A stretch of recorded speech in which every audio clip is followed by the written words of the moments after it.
عثمانیہ university میں naan teaching staff کی جانب سے ٹائم اسکیل کے نفاذ کے مطالبے پر ایک عظیم الشان ریلی نکالی گئی۔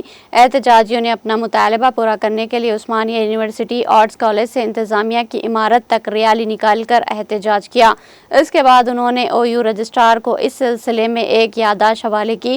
اس موقع پر اسٹاف کا کہنا تھا کہ وہ گزشتہ 25 سالوں سے یونیورسٹی کو احسن طریقے سے چلانے کے لیے کوشاں ہیں۔ انہوں نے اس بات پر افسوس کا اظہار کیا کہ سابقہ وائس چانسلر نے رقم میں 1500 روپے کا اضافہ کیا تھا، جبکہ موجودہ وائس چانسلر نے اسے بھی کم کر دیا تھا۔